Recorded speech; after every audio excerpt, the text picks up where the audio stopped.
Winterville, North Carolina. You've been a constant friend indeed. You were right there, providing for me.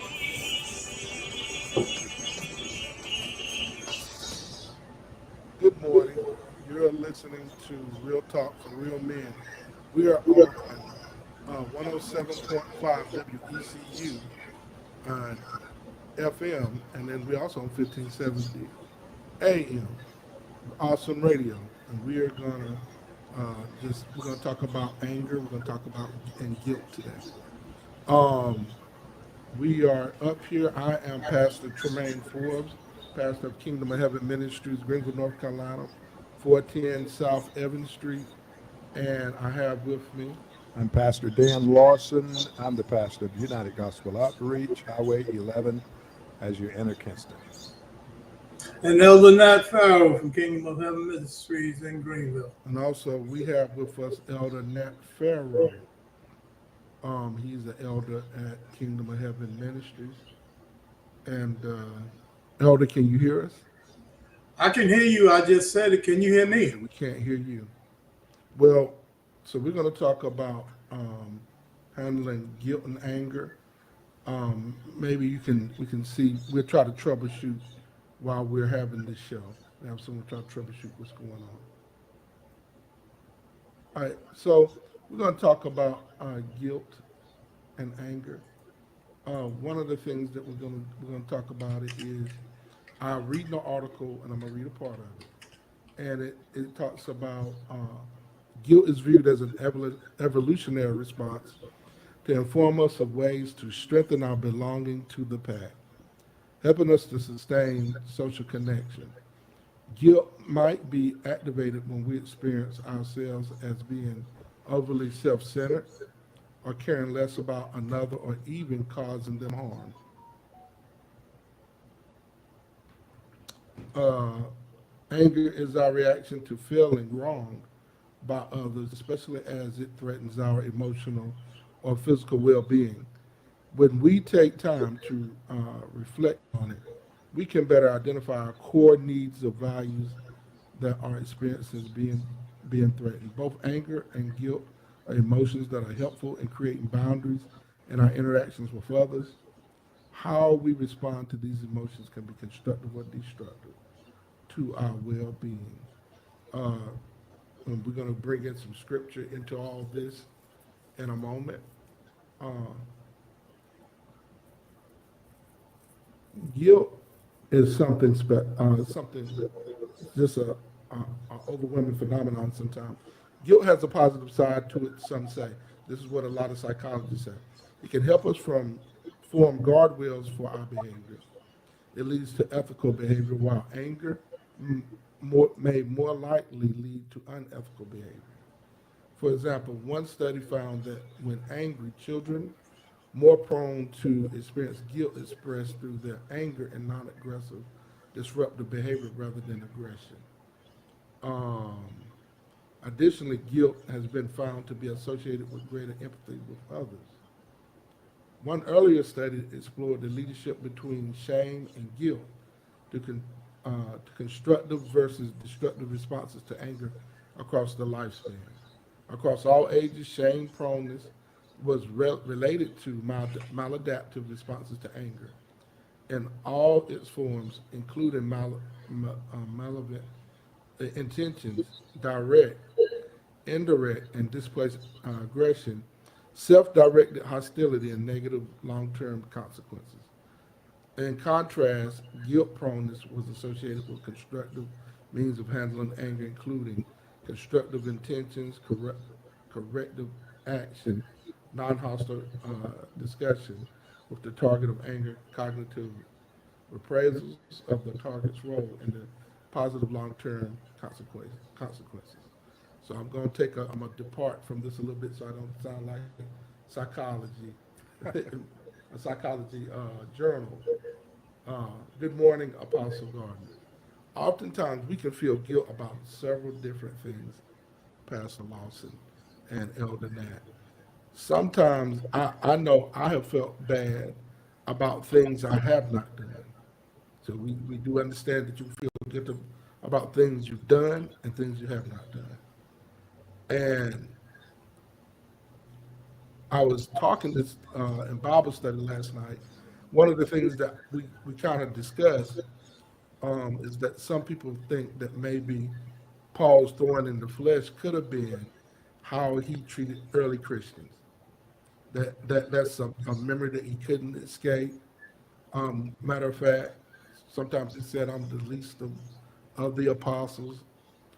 He might be talking about his origin of being an apostle in that dispensation, or he could have been talking about some of the things that he done.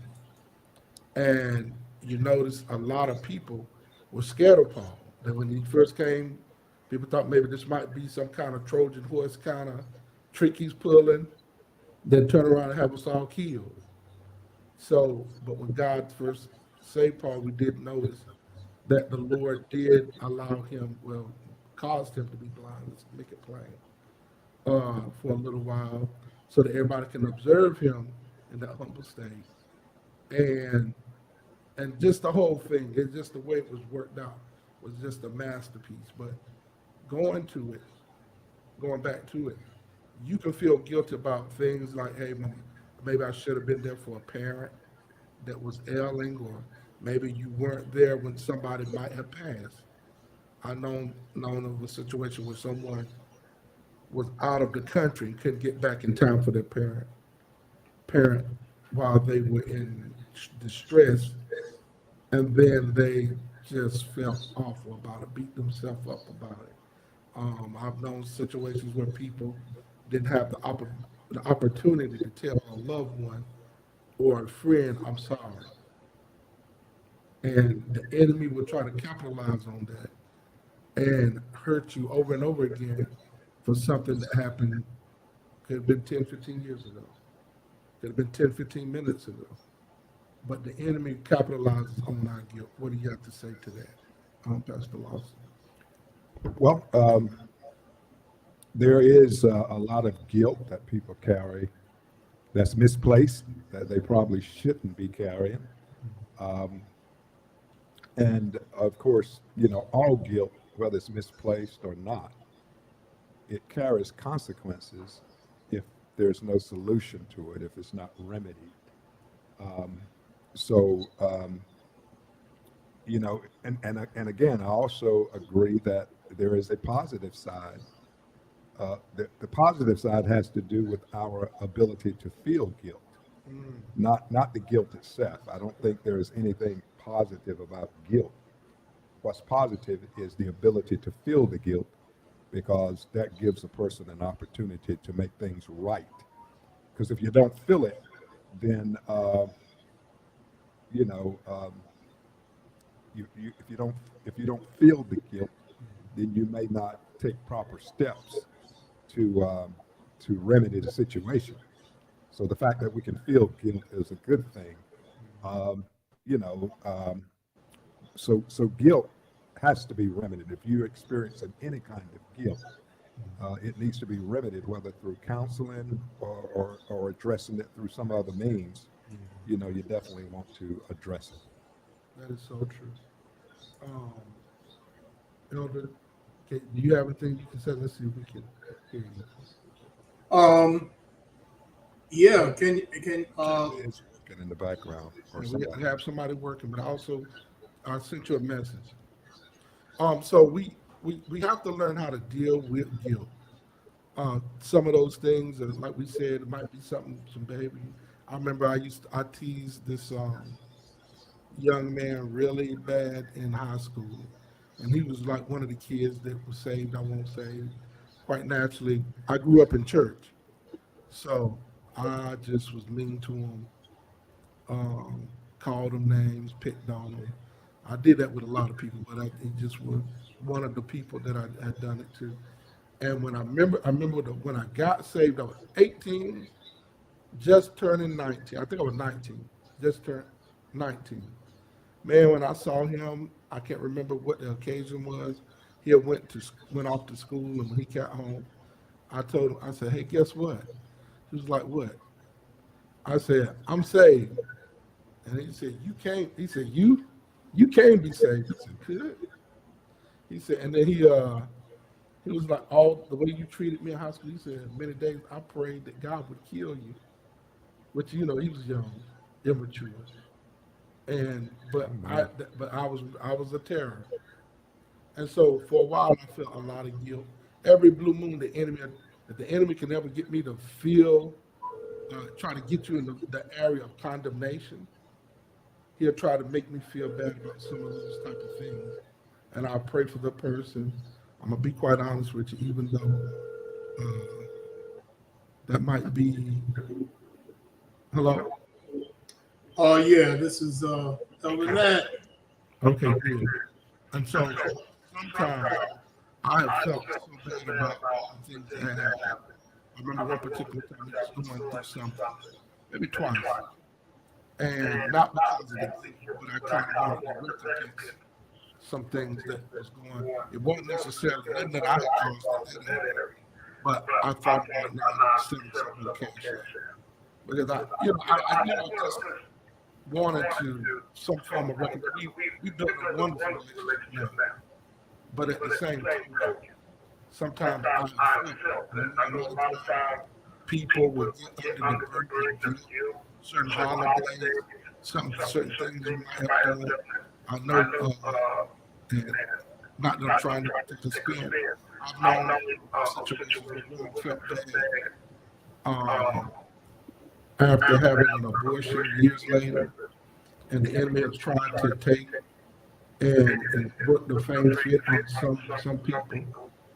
And then you have to properly minister to that person, let them know God loves them and all the facets of His love, not me going out through all the nuances. But a lot of times people we deal with a hurting church, and sometimes there's some things you feel bad for. Hey, you come to church and you can't really just people don't feel the living to talk about. We're making time for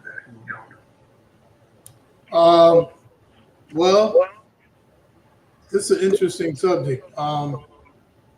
This self-conscious emotion called guilt. I'm just, I'm listening to everything y'all saying. I think it's right on cue, but it's something that has to be. We have to control it, and a lot of times we can't react. A lot of times we'll react to it before we think about it, and then that causes extra problem. Because a lot of times, if you think about it, then you might be able to kind of deal with it before you react. That makes sense, And the other thing is, which I know we haven't talked about yet, but other people can sense that sometimes and play on it. Yes, they can. And then it becomes a weapon to them to get you to do something or to manipulate you. And they call that putting you on the guilt trip. The ticket that somebody buy the ticket before ready to give you that ticket, go and get on the bus. Yeah, and I've told people like, look, I'm not trying to feel that. I'm not buying the ticket. I'm not taking no bags. We're not going there. That's good. Yeah, I think you gotta look at since we're talking about travel, before you pick up the bag, whether you're in the airport or bus depot, make sure it's your bag. Right. If it ain't your bag, don't carry guilt that's not yours. And so, whenever somebody, when you're needing to counsel somebody, because they're having a problem with guilt, the first thing you need to know what is the guilt that you're carrying. A lot of times we might generalize and say, you shouldn't be carrying this guilt. But you can't really say that if you don't know what the guilt is, you know, because there is a reason that your being feels that emotion, if you want to call it an emotion. There's a reason your being feels guilt. It's one of the ways that that we get our conscience to us. So yeah, you need to know what it is, and then once you know what is this guilt that you're carrying, okay, now you can determine, you know what, this is not yours. This is not yours to carry. You see, and if it's not yours to carry, then what we need to do is help you dump it, because it's not yours. If it is yours, then the counseling is different, because now if that guilt belongs to you, now we got to talk about what is the solution or deliverance you need in order to overcome it. Now we're gonna switch feet now. We're gonna talk about that. But what are some of the things you would talk to somebody, if somebody had done something? What would you say to try to help them understand that, maybe this is something that happened, whether somebody did something, didn't do? What would you tell them to help? Depends what it is, how long it is, how long ago it is. It depends on a number of factors as to how you would handle that.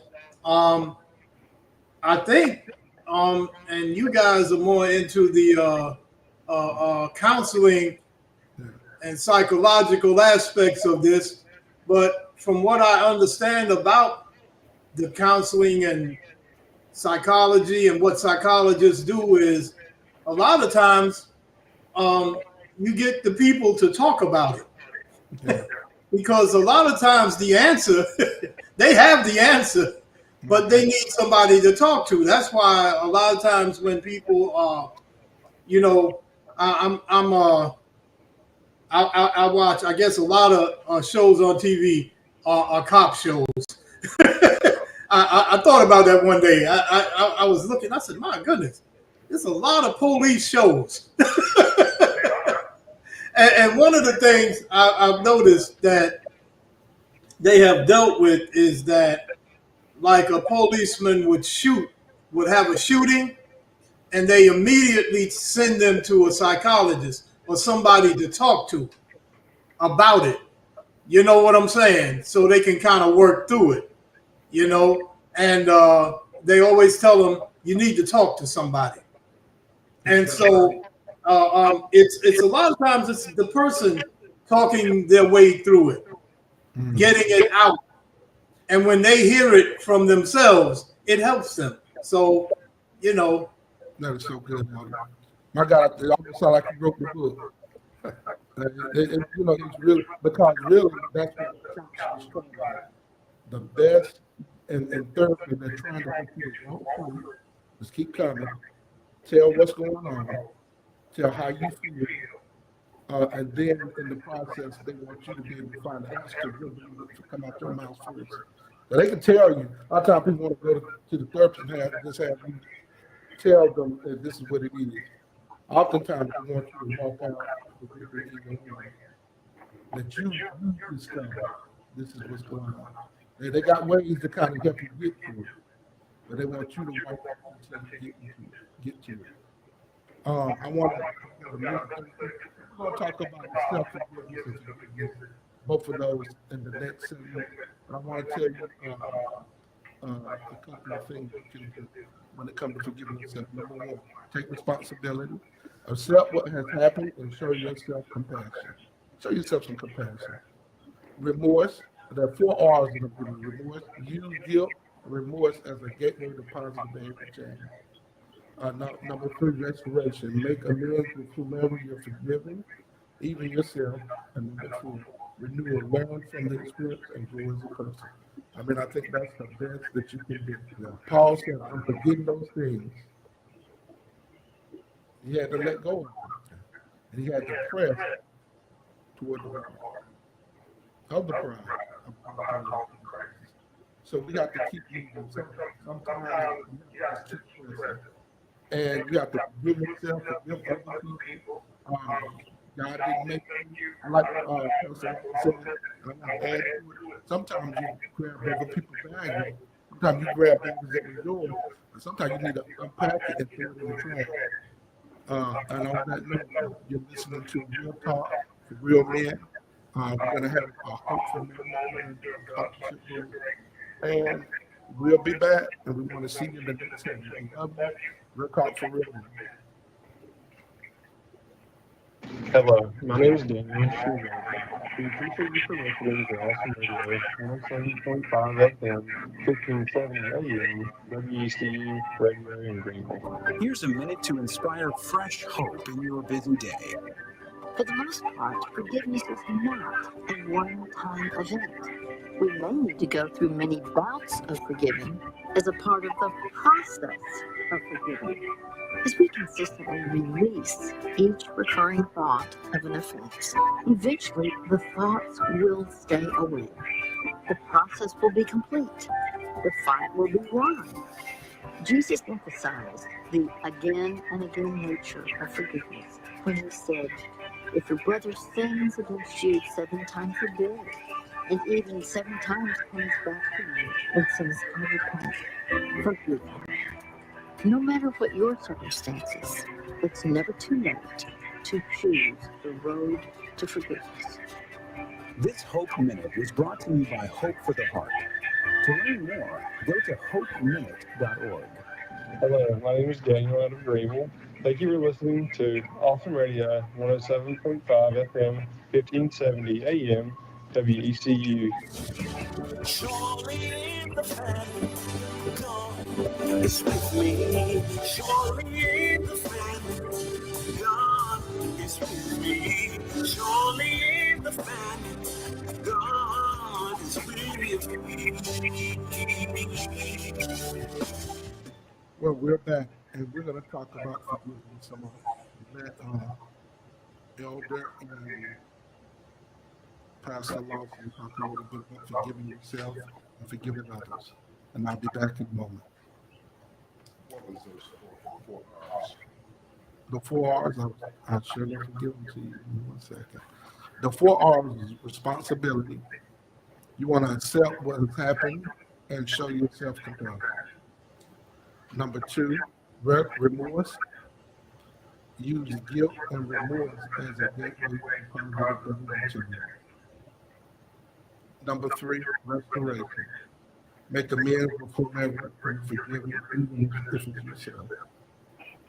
And number 4, renewal. Learn from the experience and grow as a person. But turn around and take using just like once you use certain things, there's like things that you utilize, maybe to wash your car, to clean the tire, to do whatever, and it gets so dirty you gotta throw it away. So you gotta take that at some point. It should go as you recognize it, but you use it as a corridor to maybe develop some empathy and just change your behavior. Once you realize that you've done some things, sometimes after that you have to let it go. And even like I've seen men that committed adultery, and yeah, I did it, and I was wrong, and so they have some semblance of remorse, but then that wife might hurt a little while, and it's like, look, I ain't gonna keep dealing with that. You know? Instead of taking the humble purpose, and I'm sorry, and quite naturally, you're not gonna be a punching bag. But some things hurt the person in such a hard offense that all you can do is apologize, show that you're grown as a person, and move on. Okay, Elder. Yeah, I think that's a good thing. That I think what he started with was recognizing and accepting, and then starting there to deal with why you have this guilt and what the situation was. And I think that's what that's what I was saying before about talking about it. You know, first, because you got to acknowledge something happened. So, I you know, yeah, I agree with that. And once you walk through it, you know, I guess it comes to the place where you can, if it's something you did and it's done already, and once you acknowledge and apologize or made amends or however you want to go about that, you got to let it go then, because it's kind of a bag that you're carrying, you know, with dirty clothes, you know. You got to put them up or wash them or something. You got to let it go. You can't keep carrying it around. And that's where forgiveness comes in, because a lot of times we don't forgive ourselves, you know, and that's an important part of forgiveness too. You know, you're holding on to something, and nobody else is carrying that but you. And it can hinder you from progressing, you know, or moving forward. So you have to deal with it, let it go, and keep going. You know, if you stay there, it's kind of like you staying in one place and you can't move forward. So that's just my thought on that. Yeah, that's you know, even the first step of dealing with guilt, where you acknowledge and take responsibility. This is where, you know, particularly for people in the church, they need, you know, they need friends that are spiritually mature. Because, you know, this is one of those things that pertain to friends before they ever go to a professional, to a pastor. You know, a lot of times, you know, they got friends, somebody may consider their best friend, that they'll probably go to first. And, you know, it's crucial that, you know, if you're carrying a bill, it's crucial that you get good counsel, you know. And sometimes your best friend is, their main thing is, I just want you to stop putting guilt. I just want to lift you up. We'll tell you to forget about it. And actually, it needs to be dealt with, and they're telling you to forget about it. So, you know, it's very crucial that first step, you know, where you acknowledge, because if you don't acknowledge it, you know, it's something happened. If you don't acknowledge that something happened, then you're not going to ever take responsibility. You got to acknowledge this happened, and it's affected me, and it's affected others, and I need to take some responsibility, or at least I need to look at it close enough to determine what my next move is going to be. I got a question. How do we put this in the frame of Job, where his friends came and wanted him to acknowledge something that he didn't feel, and, you know, how does that work? What do you say, you know? Well, in Job's case, I guess we have to label it something different, because Job was feeling grief, but not guilt. Job didn't think he was guilty of anything. And for those of us that are reading the story and looking back, you know, we agree with Job. Job hasn't done anything wrong. I mean, he really did try to do some things wrong, because he starts running his mouth and complaining and grieving and telling God he made a mistake when he brought it into the world, cursed the day that I was born. But at the point that this whole thing started, you know, Job probably wasn't feeling any guilt, and his friends wanted him to. That's where I was going with that. Yeah. If somebody's coming to you and you're not feeling any guilt, but they think you should be, that's a whole different story, you know. You know that. I mean, we probably could throw OJ into this too, but we're not going to do that. You know when we're in love. You're not gonna pull OJ. OJ gone now, so you ain't gonna pull OJ into Somebody this. else gonna call OJ into question later. But that's a good point to bring up because that might have got missed. Sometimes people are not guilty, and folks want to make them guilty and I'm trying to counsel you through your guilt, and I ain't feeling no guilt. Yeah, fess up. And that's bad though, because you think about it. I hate to say it, sometimes I've been in the seat of Job, not like he's been in it. Now, I ain't talking about like I've been in all this. But I'm talking about I felt like I was in his seat. Sometimes I was in the seat of the friend. Yeah. Yeah. Sitting up there, come on, fess it. Come on, fess it, so we can go and enjoy each other. You can get me going, get back into the blessing business and everybody. But you can, I think that's one of the harshest things somebody to have to endure. Couple of things. I've seen people do it where people try to make somebody feel bad. Like, for instance, I don't know that it was too close, but there's times I've seen people try to make people feel bad about somebody dying in their family. Like if they had done something different spiritual. This and that. I've seen that too many times. I've seen that film. It is so horrible. It is horrible. Families turning into yeah, just go at it. And the person that's gone, you start to find out they really was the linchpin of the family. They really was the peacemaker in the family, especially if mama go. And she did everything she could to try to keep everybody together. Then all of a sudden, and a lot of times the one that's trying to make everybody feel some guilt is the one that probably ought to be feeling the guilt. The perpetrator. Or they like the big brother that was with the prodigal son that were like, we ain't gonna. I don't want to see you. Maybe that person. Some people literally think that, and people are like, man, we don't want to see you. But on that note, we're going to take our next break. Our sponsorship break. You're listening to Real Talk for Real Men on 107.5 FM on your radio dial, WECU and 1570 AM. And on that note, we'll be right back.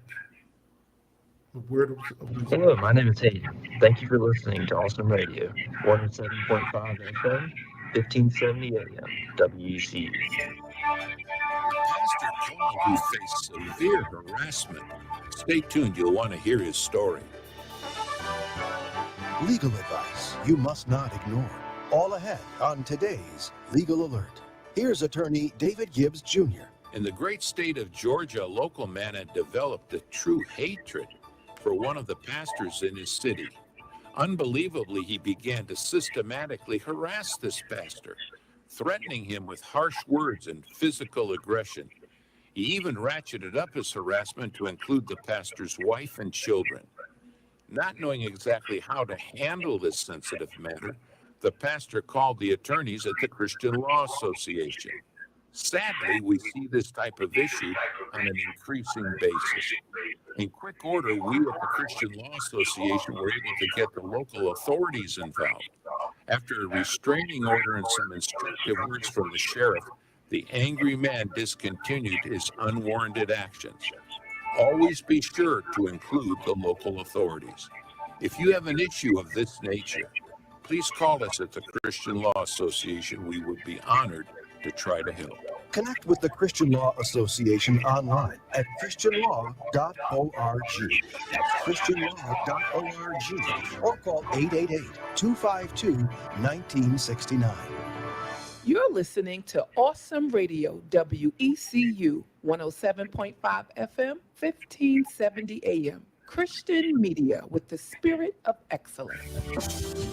Surely in the family, God is with me. Surely in the family, God is with me. Surely in the family, God is with me. God bless everyone. We're back. You listen to Awesome Radio, 107.5 FM. Listen, we're going to talk a little bit more. If you want to get in on the conversation, you can call us at 252-756-2008. That's 252-756-2008. Pastor Lawson. Okay, well, This is a good topic. There are a lot of people that are in churches all over the world that when they get into something like this, a lot of times they're on their own. Right. Let's face it. Because a lot of ministries don't have an outlet, or they don't have a culture where people feel comfortable addressing, guilt that they may have. Right. They may be afraid that they might get in trouble if they bring it out, and there is a professional confidentiality issue between pastor and his congregants. That's true. However, there are some things where if you come to me and you share with me, I might suggest we call the police. Lord help me. I might suggest, Can I say something with that? Isn't it true that there are some things that you're supposed to call the police? Yeah, even in any kind of confidentiality, there are cases, like for instance, if there's a threat of harm to someone, stuff like that, then you have to. Even attorneys, they have to share certain information. If it prevents a life from being, killed, destroyed. Yeah, so we definitely have to. If a crime is committed. Crime is committed. That's right. I told y'all I watched some cop shows. So. I can already hear the dum. Law and order. Well, that's why attorneys tell you whether you did it or not. Don't tell me. If you did it, don't tell me you did it. Right. That's right. Once they know. I want you to keep your presumption of innocence. Because once you know it, now you're responsible too. That's right. Yep. Yeah. But I think this is a good subject, and one of the other things that came to mind as you guys were talking, it's kind of and sometimes it can get dark. It's something might happen to you that wasn't your fault. Right. A lot of people fall into guilt behind that. Like a woman being raped. She was raped, but it wasn't her fault. But she feels guilty. You know what I'm saying? And that could happen in other situations. I just took that one out of, as an example, but it could be other situations where, something happened to somebody and they feel guilty that they might say, I allowed it to happen or this, and they kind of carry that and they got to work through that, so that's just another aspect of it. That's so true. Sometimes you hear women, maybe somebody that might have married somebody, and the person might have molested their child or something. But you got to forgive yourself or something happened because you love somebody. Maybe that person hurt somebody, but you love them, and you have to forgive yourself for the blindness that love brings sometimes, that puts you in the path of those who betray you. Sometimes a good heart don't see that bad. It don't really see the bad in people because love hopes all things. All the other parts,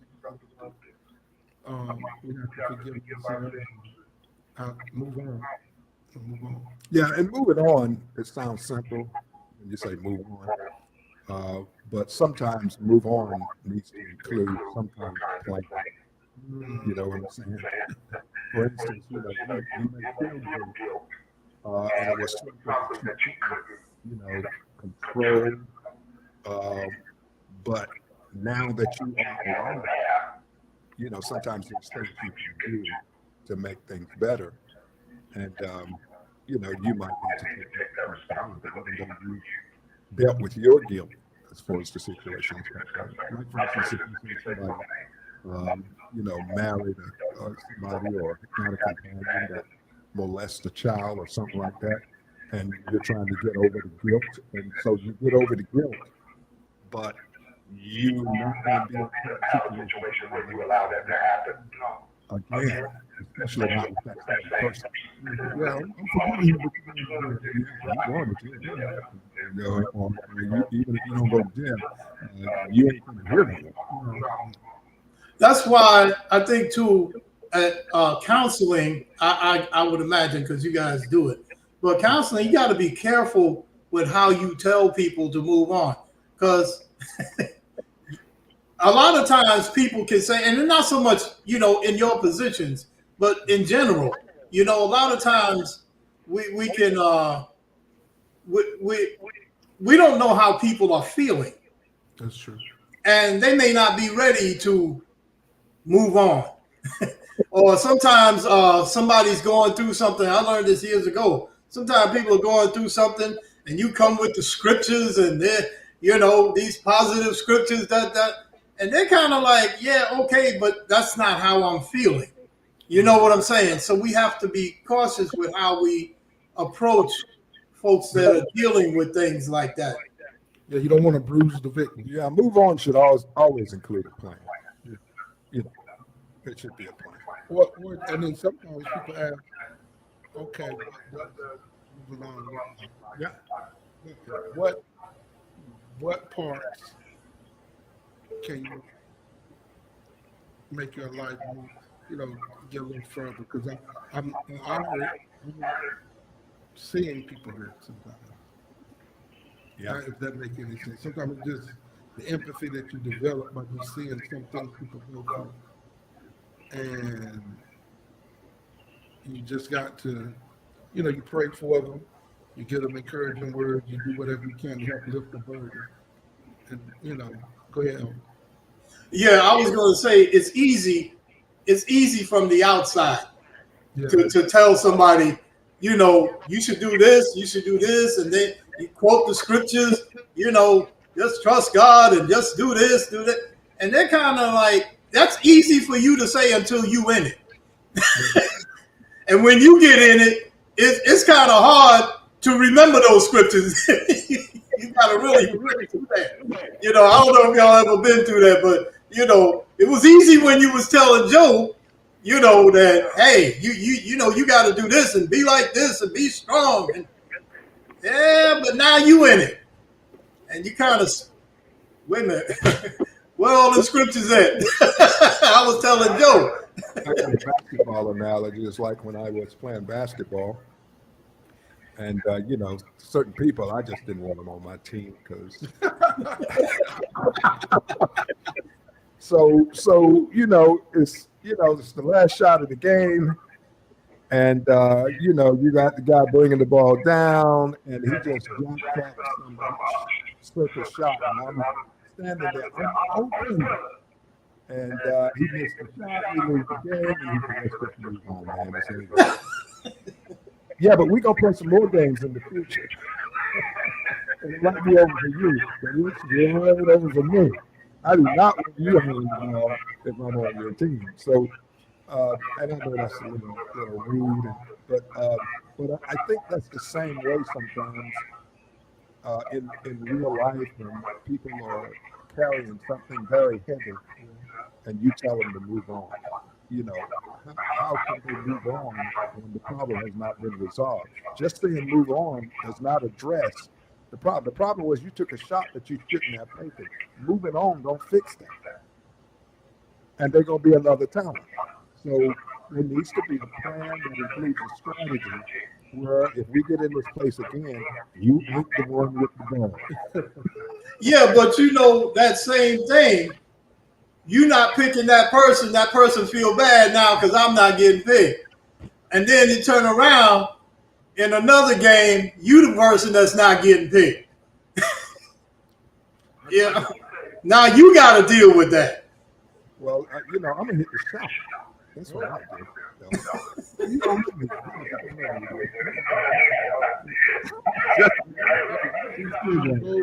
Y'all get to know each other. I can know when you feel you play your whistle, the referee.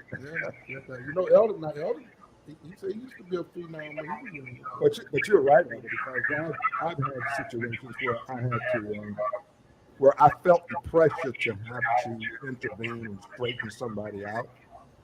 You know what I mean? Somebody was, and then I feel guilty for straightening them out. You know, so you know, you're right. I mean, guilt is something we all experience. I don't think that there's going to be any people that live their life and never feel, you know, some kind of guilt. And some of it is, you know, there are levels to it. You know, there are different levels to it because of the consequences. You know, some guilt feelings don't carry a lot of consequences, and then others carry some very heavy consequences. And so, understanding, I think these 4 hours are good, but they're not going to look the same for everybody. You know, different people implement these 4 hours. I think they have to make them fit, you know, in other words, their situation. But nobody should have guilt that never gets dealt with, one way or the other. And one thing I think you can't stay there. You know, I think Pastor preached a sermon the other Sunday. I can't stay here. you can't stay in that place. You got to move on. And now I know what we just said about moving on, but within yourself, you've got to come to some kind of terms, and you got to deal with it until you can move on. That's right. You know what I'm saying? Because if you stay there, then it builds. And I believe the enemy will get in and make it build more. You know what I'm saying? Because you start thinking about, I did this. And you got to let that, you got to work through that. So it's one thing telling somebody else and trying to help them work through it. But when you got to work through it, each individual, you got to find a way to deal with that. Objectivity, you know, to your situation, because that's usually the problem. A lot of times we don't have objectivity to our situations. We need somebody else that can come in and say, "But you thought about this and you consider this." But you got to be dealt with. And I think that's where, as believers, prayer and the word comes in. As believers, we should be able to find that. I believe God will help us through that. Yeah, prayer. Like we give it to him and we kind of, you know, he will show us how to work through it. I believe that. Yeah, also good fellowship, because, you know, we even though we're individuals and we, you know, Christ deals with all of us, the body of Christ is called the body of Christ for a reason. And that's because of the dependence that we have on different members. Just like the body, you know, the body needs other members. The hand can help put the food in the mouth, but the hand can't digest it and send it to all parts of the body. So sometimes, you know, there are situations where people really need somebody spiritual to come in, you know, in addition to their praying and reading the Bible, they need somebody to come in and help with the restoration. Wouldn't you say spiritual friends is, man, that's you can't put a price on that. Wouldn't you say God will lead you to the right person? Because you can't tell your business to everybody. No, you would hope that a person. Well, you're right. You can't share with everybody. Or pray that the right person will come, you know, to you. But, you know, the scripture says you know, that we have a responsibility to restore a brother or a sister. So maybe the right person will come to you, but you're right. If the wrong person comes or you go to the wrong person, you can make your situation much worse. I want to read a passage of scripture, and it's funny because even in the midst, we still have to, we're moving left hand, right foot, left foot, in the process of talking about it, because in the process of even dealing with it, it's delicate. It's almost like a surgery. You're doing surgery, you got to make sure everything is just right. And so here goes something that I found. It says, therefore, humble yourselves under the mighty hand of God, that he may exalt you in due time. casting all your care upon him, for he cares for you. Then the next scripture tells you, God knows when you tell your business, you better be sober. You better be vigilant, because your adversary, the devil, walks about like a roaring lion. Resist him steadfast in the faith, knowing that the same suffering are experienced by your brothers in the world. But may the grace of God of all, but may the God of all grace call us to his eternal glory by Christ Jesus. After you have suffered a while, perfectly establish you, strengthen and settle you. Because it's a process, and even in the midst of us trying to help somebody through the process, we got to be careful as well that we don't damage innocent people in the process of trying to help them. Yeah, that's so true. So true. It takes a lot of wisdom and grace. You know what? And I like Elder like to say a lot of times, that's why we as pastors, we got to make sure we teach our people in a way that they are spiritually mature and can be led by the Spirit and handle situations like this, because everybody don't go to the pastor. That's just the truth. That's just the fact.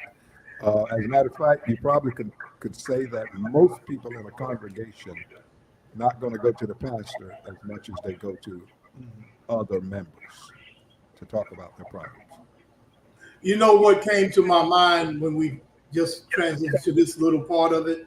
I was thinking about Paul, and needing other people, not necessarily the apostles in Jerusalem, but when he dealt with Jesus on the road to Damascus, Jesus sent him into Damascus to a saint in Damascus.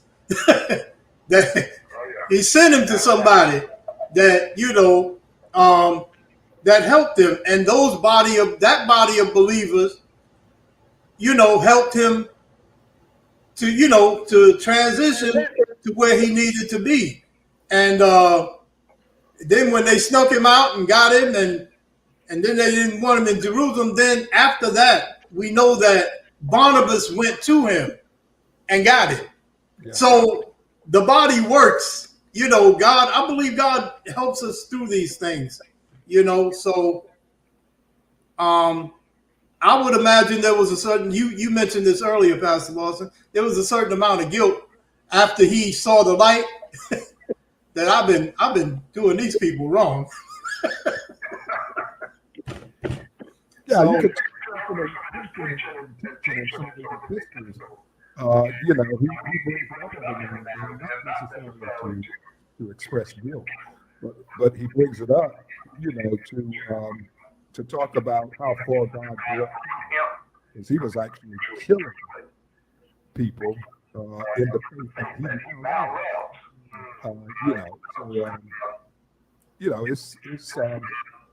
it's amazing how the Spirit of God can bring remedy to all any problem you bring up. The Spirit of God has a way of remedying it or bringing deliverance, bringing a solution if you want it. Absolutely.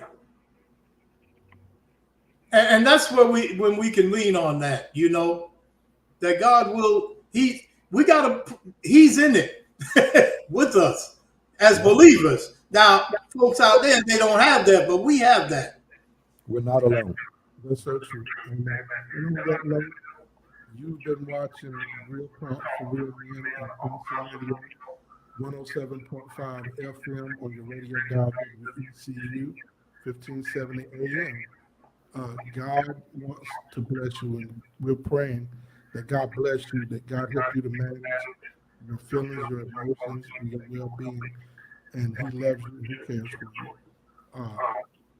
We will talk to you next week, next Thursday, 10 a.m.